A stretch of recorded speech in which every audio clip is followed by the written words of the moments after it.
आपके हाथ में क्या चीज़ है माता जी? ये तो फ्लूट है। बांसुरी। हाँ जी। क्या जानते, थोड़ा दिखाएंगे आप बजा के ये?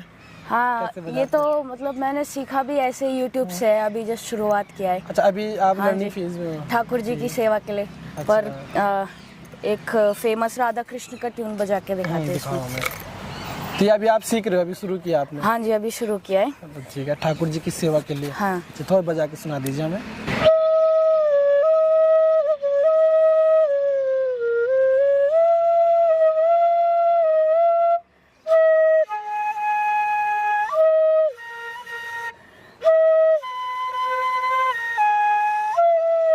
तो आपने ये सब YouTube से ही सीखा भी था? हाँ जी। कोई गुरु नहीं है? नहीं नहीं। तो ऐसी क्या इच्छा अंदर से आई कि आपने बांसुरी बजाना शुरू किया? इंस्पिरेशन क्या है सीखने की? इंस्पिरेशन तो ठाकुर जी है, वही बजाते हैं सबसे मधुर। तो कहते हैं कि जो संगीत है वो आपको ठाकुर जी से और जोड़ के रखता है। तो जो हरिनाम संकीर्तन है वही ठाकुर जी के आपके करीब लेकर आएंगे। तो इसलिए फ्लूट ऐसे सीखा। ऐसी क्या वजह है कि एक कजाकिस्तान की लड़की अपना संबंध ठाकुर जी से जोड़ना चाहती है, जिसके लिए वो संगीत वगैरह सब कुछ सीख रही है? ये क्यों ऐसा? क्योंकि विदेशी लोग हम लोग ज़्यादा देखते हैं कि वो भगवान में तो मानते भी नहीं है, फिर इतना जोड़ना तो बहुत दूर की बात है। आपकी क्या इंस्पिरेशन है ठाकुर जी से ऐसे जुड़ने की? हाँ, मेरी इंस्पिरेशन तो जन्म से ही हुई है एक्चुअली, क्योंकि ठाकुर जी ने ही कृपा करी है मुझे ब्रज में जन्म देकर।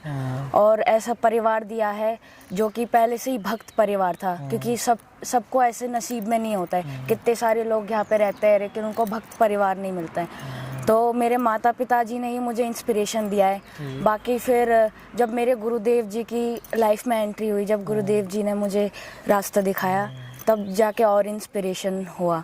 और फिर तो अपने ठाकुर जी है ही सबसे प्यारे, उनको देख के कौन ना ऐसे फिर कितना आनंद आ गया। हाँ जी, कोई भक्त। ठीक है माता जी, आपके पिताजी रशिया से थे और आपकी माता जी कजाकिस्तान से थे? नहीं, अपोजिट। अच्छा, माता जी रशिया से थी, तो वो दोनों मिले कैसे?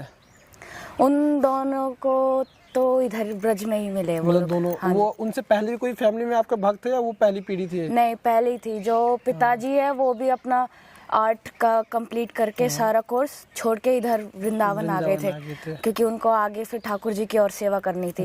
और मम्मी भी अपना अलग से ब्रज में ही आई थी, फिर वो दोनों ब्रज में ही मिले थे वृंदावन में। फिर उनकी शादी हो गई। फिर शादी कहाँ हुई? शादी वृंदावन में ही। अच्छा, वृंदावन में। हाँ जी। तो अभी आप तो वृंदावन, आपके मम्मी पापा?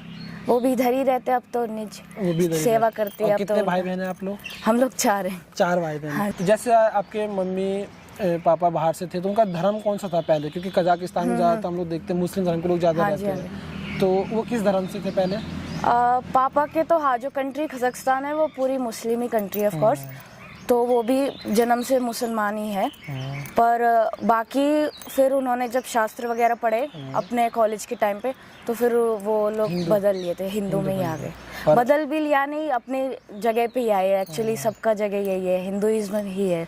अच्छा, तो ये बहुत बढ़िया बात है, बहुत बड़ी बात आपने बोली है कि सबका धर्म हिंदू ही है, बस बाकी कुछ लोग बट गए हैं। हाँ। तो आपने तो फिर हिंदू फैमिली में ही जन्म लिया। बिल्कुल। तो कैसा लगता है आपको वृंदावन में? वृंदावन में तो आनंद आता है। वृंदावन का भजन ही सोना खाना, फिर जप करना, फिर सोना खाना, यही भजन है। वृंदावन में तो तब यही होता है, सो आराम से आनंद करो। और प्रचार करने जाते हैं आप बाहर? प्रचार तो अभी तो नहीं करते हैं, क्योंकि फैमिली है, थोड़ा स्टूडेंट भी हूँ ना मैं, तो अभी अपने पढ़ाई पे ध्यान चल रहा है। बाकी वृंदावन में तो सेवा करते ही रहते हैं ठाकुर जी के लिए।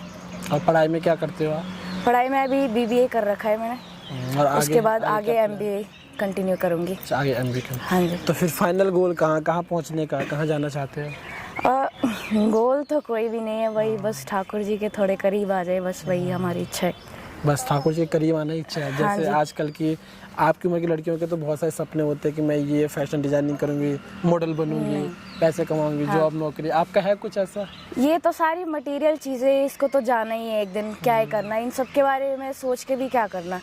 तो जो एक्चुअल चीज़ है हमें पता है कि ठाकुर जी के बारे में सोच के ही सब कुछ तुम्हें प्राप्त हो जाएगा खुद ही। तो उन्हीं के बारे में सोचो, वो तो खुद ही दे देंगे सारी चीज़ें। बहुत शानदार।